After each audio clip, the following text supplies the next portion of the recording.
आप आज यहां बर्फ में खड़े हैं, मगर आप में से किसी को सर्दी नहीं लग रही।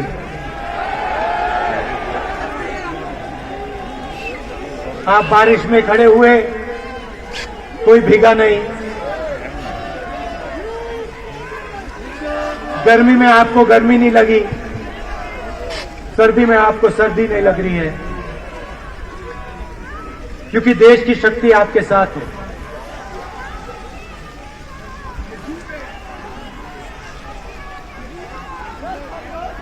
प्रियंका की बात मैं सुन रहा था। प्रियंका ने कहा मेरे मैसेज के बारे में, प्रियंका ने कहा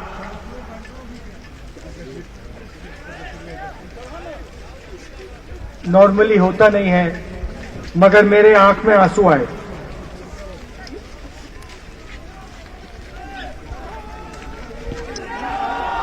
क्योंकि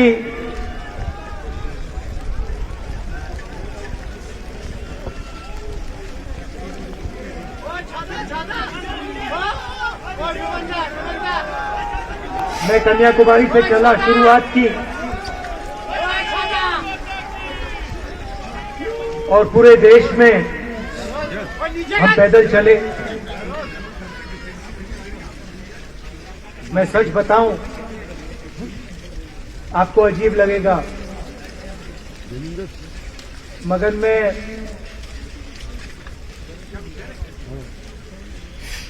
बहुत सालों के लिए हर रोज 8-10 किलोमीटर दौड़ता हूं। तो मैंने सोचा था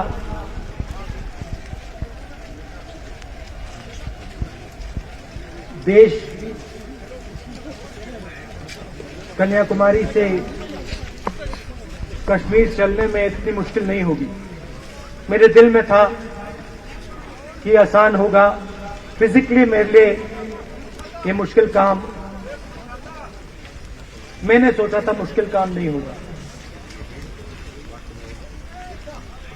शायद मैं काफी वर्जिश करता हूं, थोड़ा सा अहंकार आ गया, जैसे आ जाता है।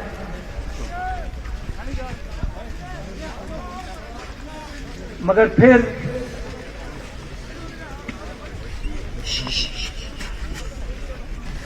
बात बदल गई। जब मैं छोटा था,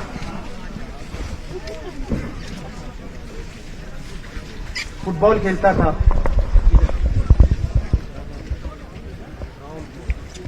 और कॉलेज में जब मैं फुटबॉल खेल रहा था, एक बार मुझे बहुत जोरों से घुटने में इंजरी हुई थी।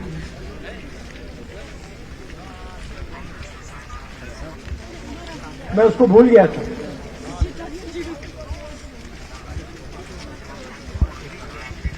घुटने में दर्द नहीं होता था, भूल गया था उसको, दर्द गायब हो गया था। मगर कन्याकुमारी से 5-7 दिन बाद घुटने में प्रॉब्लम आई, और जबरदस्त प्रॉब्लम आई। पूरा अहंकार उतर गया और मैं सोचने लगा क्या मैं ये जो 3,500 किलोमीटर हैं, क्या मैं इनको चल पाऊंगा या नहीं। तो जो मैंने सोचा था आसान काम होगा, वो काफी मुश्किल हो गया। मगर फिर मैंने किसी न किसी तरीके से ये काम पूरा कर दिया। बहुत कुछ सीखने को मिला, बहुत कुछ सीखने को मिला। मैं आपको बोलूं तो दर्द सहना पड़ा काफी, मगर सह लिया। रास्ते में एक दिन मुझे दर्द हो रहा था, काफी दर्द हो रहा था, और मैं सोच रहा था 6-7 घंटे और चलने हैं। और उस दिन मुझे लग रहा था कि आज मुश्किल है। और एक छोटी सी बच्ची आई, दौड़ती हुई आई मेरे पास और मुझे कहती है कि मैंने तुम्हारे लिए कुछ लिखा है, मगर तुम अभी मत पढ़ो, इसको बाद में पढ़ना। तो तुम कौन से वैसे हो? वो क्या? और फिर वो मुझे गले लग के भाग गई। फिर मैंने सोचा पढ़ता हूं क्या लिखा है।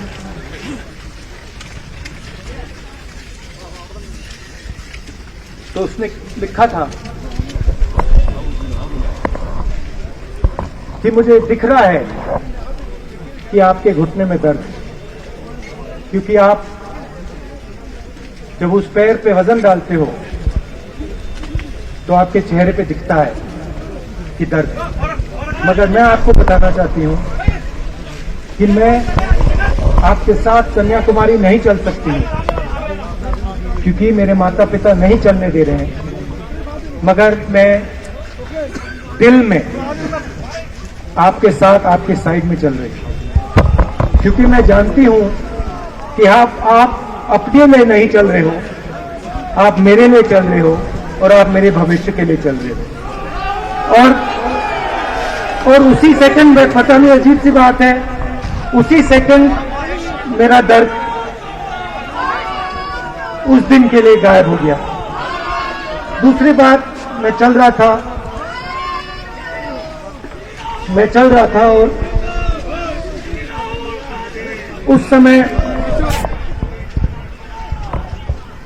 उसी समय वहां पे थोड़ी सर्दी बढ़ रही थी। सुबह का समय था और 4 बच्चे आए।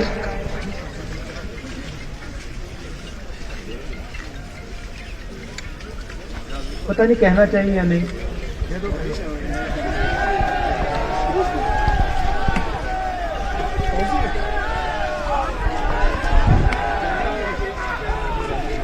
तो कह देता हूं, छोटे से बच्चे थे,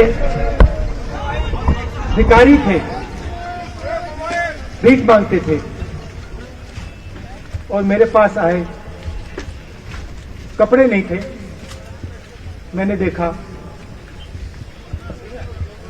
शायद मजदूरी भी करते थे तो थोड़ी मट्टी थी उन पे। खैर मैं ये चीजें देखता नहीं हूं, तो मैं उनके साथ गले लगा,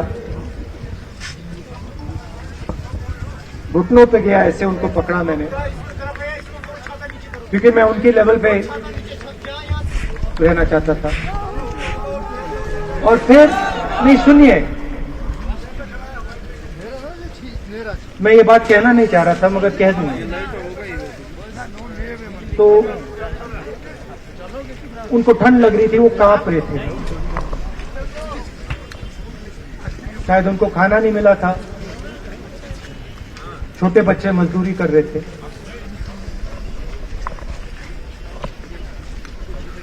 तो मैंने सोचा कि अब अगर ये स्वेटर नहीं पहनते हैं, अगर ये जैकेट नहीं पहन रहे हैं, तो मुझे भी नहीं पहनना चाहिए। मगर मैं झिझका क्यों आपको बताना चाहता हूं, मैं झिझका क्यों आपको बताना चाहता हूं। जब मैंने ये खत्म किया, मैं चल रहा था, तो हमारे साथ एक व्यक्ति थे।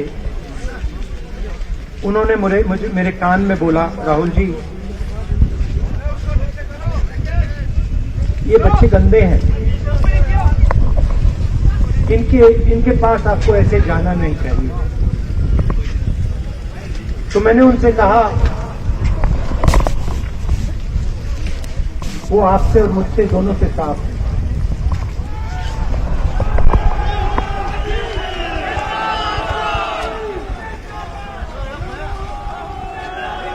तो देश में कभी कभी ये विचारधारा दिखाई दे जाती है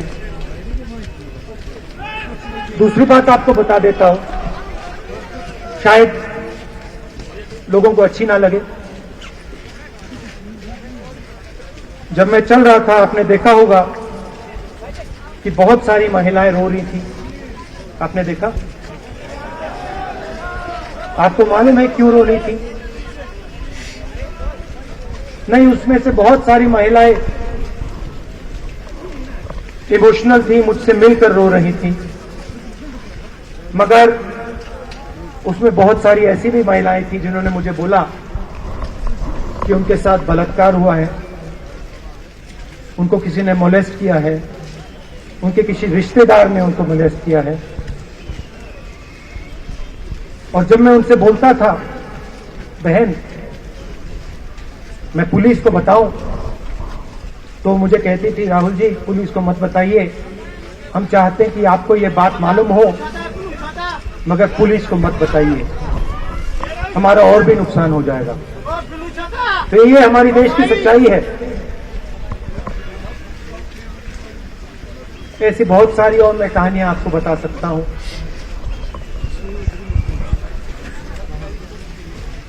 तो फिर मैं कश्मीर की ओर आ रहा था और मैं सोच रहा था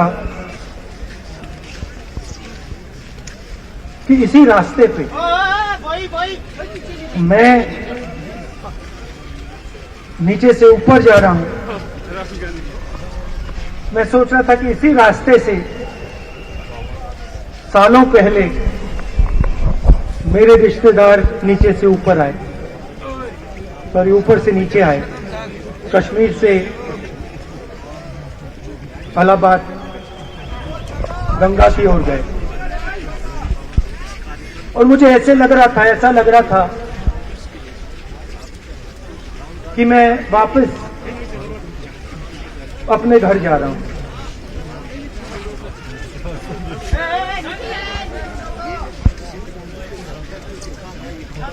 घर मेरे लिए, जब से मैं छोटा था मैं सरकारी घरों में रहा हूं, मेरा अपना घर नहीं। तो मेरे लिए घर, जिसको जो स्ट्रक्चर होता है उसको मैंने कभी घर नहीं माना। वो मेरे लिए, मैं कहीं भी रह लूं, वो एक इमारत होती है, वो घर नहीं होता है। घर मेरे लिए एक सोच, एक जीने का तरीका है, एक सोचने का तरीका है।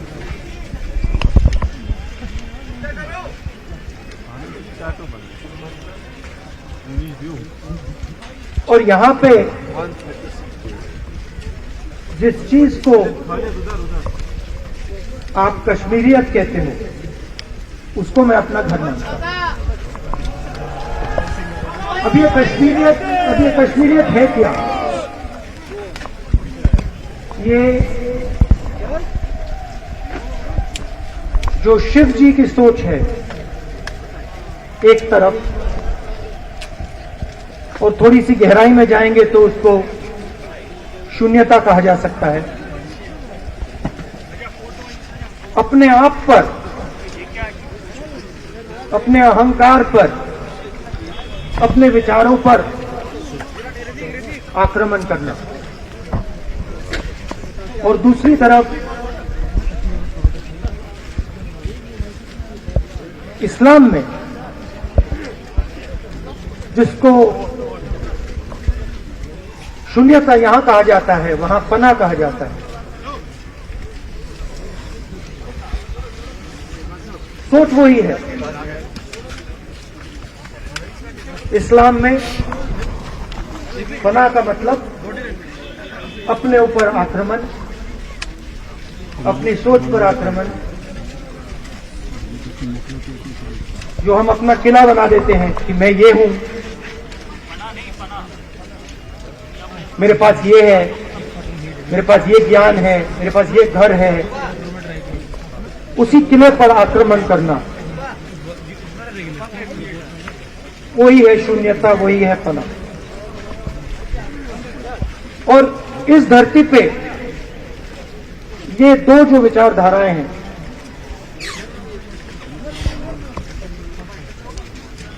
इनका एक बहुत गहरा रिश्ता है और ये सालों से रिश्ता है। इसको हम कश्मीरियत कहते हैं। यही सोच बाकी स्टेट्स में भी है। गांधी जी वैष्णव जनतों की बात करते थे, जिसको हम यहां शून्यता पना कहते हैं, उसको गुजरात में वैष्णव जनतों कहा जाता है। असम में शंकरदेव जी ने भी यही बात कही। कर्नाटक से हमारे यहाँ जो लोग आए हैं वहां बसवा जी ने ये बात कही। केरल में नारायण गुरु ने ये बात की। महाराष्ट्र में ज्योतिबा फूले जी ने ये बात की। और यहाँ इसको हम कश्मीरियत कहते हैं। लोगों को जोड़ना और दूसरों पर आक्रमण नहीं करना, अपने आप पर आक्रमण करना, अपनी कमी देखना।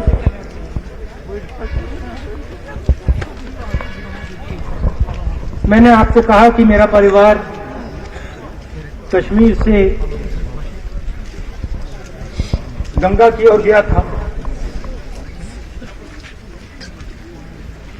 इलाहाबाद संगम के बिल्कुल किनारे वहां पास में हमारा घर है।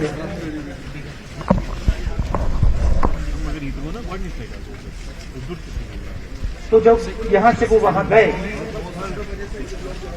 उन्होंने कश्मीरियत की जो सोच थी उसको गंगा में डाला, गंगा में ले गए उस सोच को और उत्तर प्रदेश में उस सोच को फैलाया, जिसको उत्तर प्रदेश में गंगा जमुना तहजीब कहा जाता है।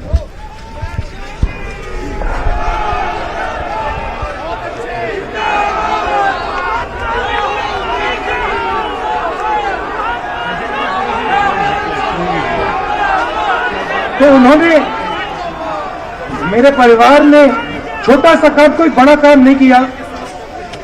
जो आपने उनको सिखाया, जो जम्मू कश्मीर के लोगों ने उनको सिखाया, लद्दाख के लोगों ने सिखाया, क्योंकि उसमें बौद्ध धर्म भी है, उनके पास भी वही सोच, शून्यता की सोच उधर भी है। वो उसको ले गए और उस विचारधारा को, सोच को गंगा में उन्होंने रखा। तो मैं ये सोच रहा था जब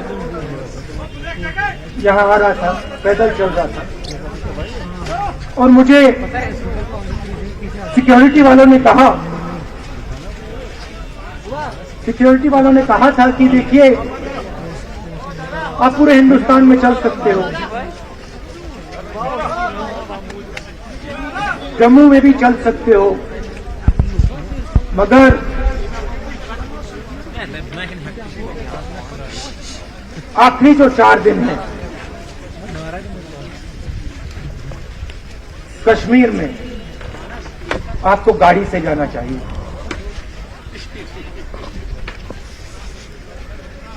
वेणुगोपाल जी ने मुझे कहा पहले, और जो ऑर्गेनाइज कर रहे थे उन्होंने कहा। 3-4 दिन पहले एडमिनिस्ट्रेशन ने कहा कि देखिए, शायद डराने के लिए, कि देखिए अगर आप पैदल चलेंगे तो आपके ऊपर ग्रेनेड फेंका जाएगा। तो मैंने सोचा, सुनिए, मैंने सोचा कि ऐसे करते हैं, मैं अपने घर वापस जा रहा हूं, 4 दिन पैदल चलूंगा, अपने घर के जो लोग हैं उनके बीच में चलूंगा। और मैंने सोचा कि जो मुझसे नफरत करते हैं उनको क्यों ना मैं एक मौका दूं। कि मेरी सफेद शर्ट का रंग बदल दें, लाल कर दें।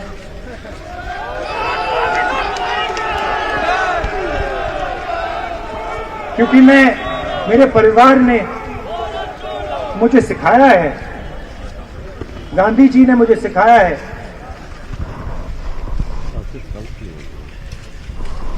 कि अगर जीना है तो डरे बिना जीना है, नहीं तो जीना नहीं है। तो मैंने मौका दिया, मैंने कहा मैं 4 दिन चलूंगा, बदल दो टी शर्ट का रंग, लाल कर दो, देखी जाएगी। मगर जो मैंने सोचा था वही हुआ। जम्मू कश्मीर के लोगों ने मुझे हैंड ग्रेनेड नहीं दिया, अपने दिल खोलकर प्यार दिया, गले लगे।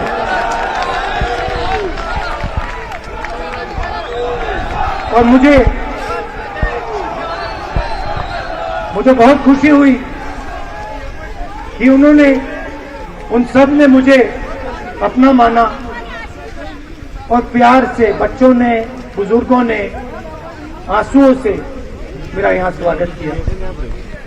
मैं अब जम्मू कश्मीर के लोगों से और जो यहां हमारे सेना के लोग काम करते हैं, सीआरपीएफ के लोग काम करते हैं, उनको मैं कुछ कहना चाहता हूं।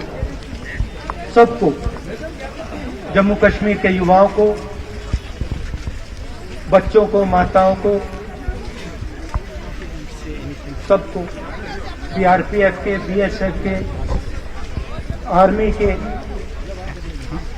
जवानों को, उनके परिवारों को, उनके बच्चों को मैं कहना चाहता हूं। देखिए, मैं हिंसा को समझता हूं, मैंने हिंसा सही है। देखिए,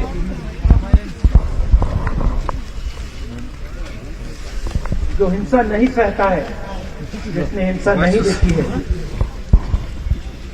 उसे ये बात समझ नहीं आएगी। जैसे मोदी जी हैं, अमित शाह जी हैं, आरएसएस के लोग हैं, उन्होंने हिंसा नहीं देखी।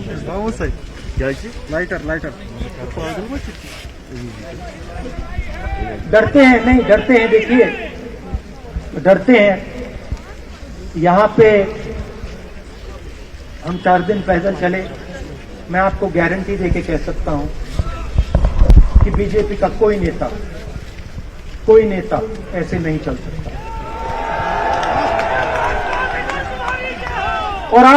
और इसलिए नहीं क्योंकि जम्मू कश्मीर के लोग, इसलिए नहीं क्योंकि जम्मू कश्मीर के लोग उनको चलने नहीं देंगे, इसलिए क्योंकि वो डरते हैं। खैर, मैं अपने जम्मू कश्मीर के लोगों को, युवाओं को, बुजुर्गों को और आर्मी के लोगों को, सीआरपीएफ, बीएसएफ लोगों को थोड़ा सा बताना चाहता हूं। देखिए, मैं जब 14 साल का था